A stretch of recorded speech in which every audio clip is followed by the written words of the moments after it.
Hello guys, in this tutorial you will learn how you can add text or text content to your PDF documents and Adobe Acrobat in 2026.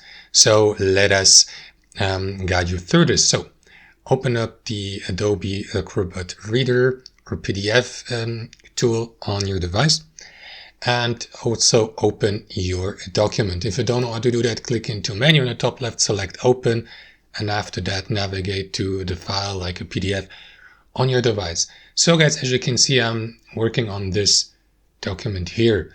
What you want to do is navigate to the edit tab, and from here navigate to add content, and from there select text. And now you can, let me just close that notification at the bottom right.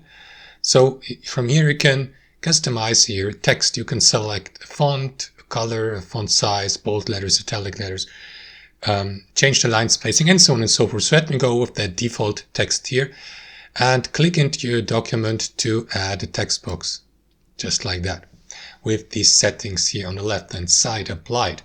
And next, simply enter your text. That's it. Now, of course, you can move your text box, you can resize it, just like that. Move it here on your document, rotate it, and so on and so forth, guys. That's how it works. Thanks for watching, and I'll see you next time.